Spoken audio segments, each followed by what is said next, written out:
Hi, this is Emma from Tutu Artists Studio with the second installment of the Smashthestash tutu project that I'm working on. So in the first video, I went over choosing fabrics for the bodice and the tutu, as well as dyeing techniques. So I had dyed my ivory net with dusty rose to get that ombre tone. So now you can see that I've pieced together my bodice for the most part. I've left a little bit of it unsewn so that I might decorate it later. So just know that there's probably a little bit more of that to come. And then I've sewn together my tutu base and I've mostly tacked it. I haven't tacked the top layers because I like to wait until I can have my decorations on, and then I can plan where I'm going to place my tacks a little more carefully. So stay tuned. I'm going to show you how to do the gathering technique, which we will use to make a plate for the top of this tutu. So the first thing that you need to do is to, instead of making a donut shaped plate to go over the tutu, you're going to take a length of net. So it's almost like gathering, like the gathered net that you put on the tutu itself, except you don't need quite as much length. So this is a 15-inch tutu. My gathered plate is going to come down a little more than halfway. So I know that I need a length that's going to be at least that. And it needs to go around the circumference of the tutu to whatever length that would be. So I had taken my measuring tape, kind of measured around to get a good idea. And I know I need about 100 inches of net to sit flat around the circumference. So that tells me that I need at least 2 lengths of net, probably 3 lengths. So if you're making a tutu plate with the gathering technique, you're going to want to start probably with 3 lengths of 54. So now I have my net on my workstation. So again, to reiterate what we're working on, I'm going to demonstrate the Rachel method or gathering technique for a tutu decoration. I learned this from a Travis Halsey video, and Travis called it the Rachel method.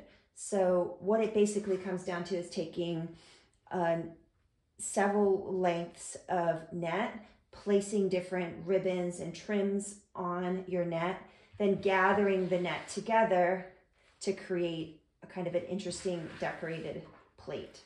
So I'm going to start with using just a portion of this to start, because I want to play around and figure out how I'm going to disperse these materials. And you want to kind of be able to do that evenly throughout the entire length that you're going to use. But I suggest that you start with a smaller portion first and come up with a pattern or random sort of pattern using all of the different pieces that you want, and then you're going to spread those down later. But I'm going to start by working on a smaller piece so I can look and test it out. So I've chosen things within the color family of my tutu with dusty rose and pink and gold, and even a little bit of ivory. So if you have larger pieces, appliques, they're going to be a little too big to gather. So I would say keep most of the things width-wise no more than 3 inches. I think between 1 and 2 inches works best. You can probably get to 3, but keep it that way. If there's larger things, bulkier things like flowers or larger appliques, we can use these later. So anything that's bigger, it can be laid on top of this later. So if there's something that you know you want to use, know that a latter step will be some layering that will happen later. So I'm going to stick with mostly flat appliques and ribbons. So I had a ton of these appliques left over, and I even dyed them from pink to dusty rose. And instead of using the applique as a whole, you want to trim it down to smaller sizes.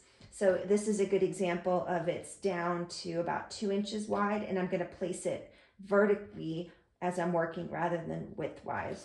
So you can start to make piles of ribbons and appliques and cut and layer them as you go.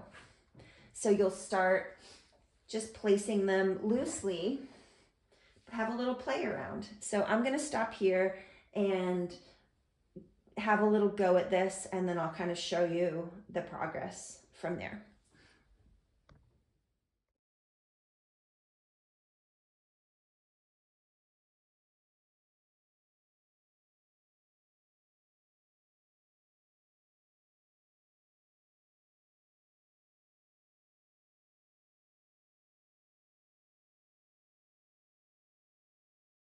So now you can see I have a portion of this section done, and a couple things to show you is that because we're going to gather around the top edge, I want a little more density at the top than I do at the bottom. So you see there's more sort of appliques and ribbons. They're denser up here than they are at the bottom because we want to have a little more white space down here. So these are just pinned for now.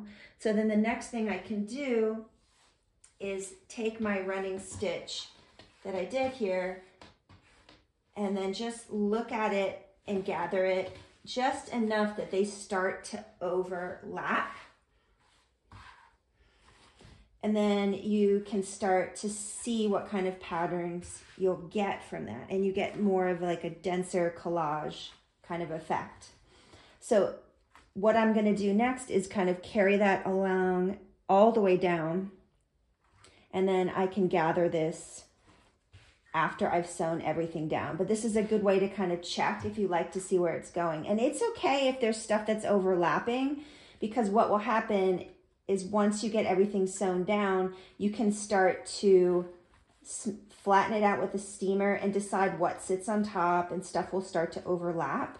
And that's actually what we're looking for. So I'm going to go ahead and continue to decorate this piece all the way down to the end. And then I will show you what it looks like after it's sewn down, and we can go from there.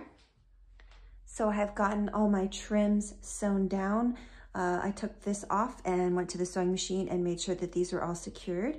In some cases, you can leave like ribbons loose if you would like to do that, tacking them down later. So the next piece was I took off my tutu. I made a little donut shape plate that I can use.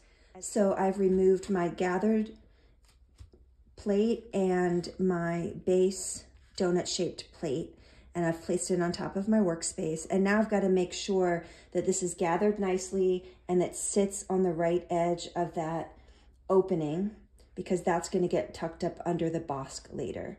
And then the next piece is to kind of, where the gathers happen, to place them neatly. So you want to tuck some things under and some things on the top. So you can kind of see this side, I've started to organize the layering that's happening, where this side is still kind of all in that gather.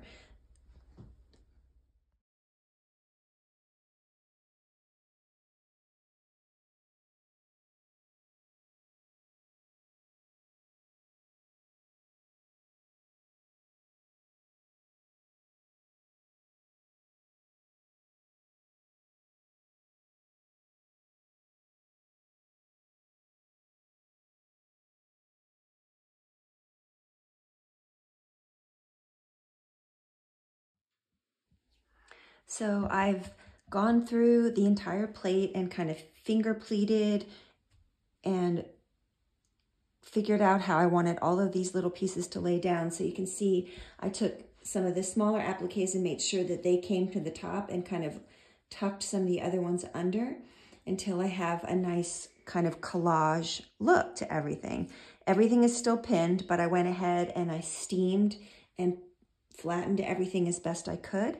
So the next step would be to sew all of this down. You can hand sew it, you could machine sew it. You could also use like a buttoneer if some of your pieces are a little bit heavier. Just figure out how you're going to get everything to sit nicely and attach. But eventually all of this is going to get tucked under the plate, so that will also help secure it quite a bit. The last thing you'll do after you finish sewing everything down, you would definitely want to trim off any excess that you have. You don't need to have any longer of a plate than you really need. But the real finishing touch is to take some additional 3-dimensional items and place them down. So like if there's an area that maybe doesn't look perfect, you can start adding flowers. You can take some of the same ribbons that you used as part of your flat montage and add bows to them. So imagine if I start to spread these bows around, and you really can start to get a real beautiful looking piece. You could add sequins, you could add rhinestones in here, and you can see when you have that top layer of that three-dimensional ribbons and flowers, or you could use appliques, some additional appliques if you wanted to sit those on top. It'll really start to look fancy. So I hope you guys will give this a try. I will show you how this all comes together. Another important piece to think about is integrating items from your plate onto the bodice. It doesn't mean that you have to have every single thing that's on the plate onto the bodice, but you want to have those parts of the tutu communicating to each other. So maybe some of the trims, some of the flowers, that would be very helpful to make sure that everything looks cohesive. So I will follow up once I get finished. Thanks for watching. And remember to share your Smash the Stash with us. Thank you very much. Bye.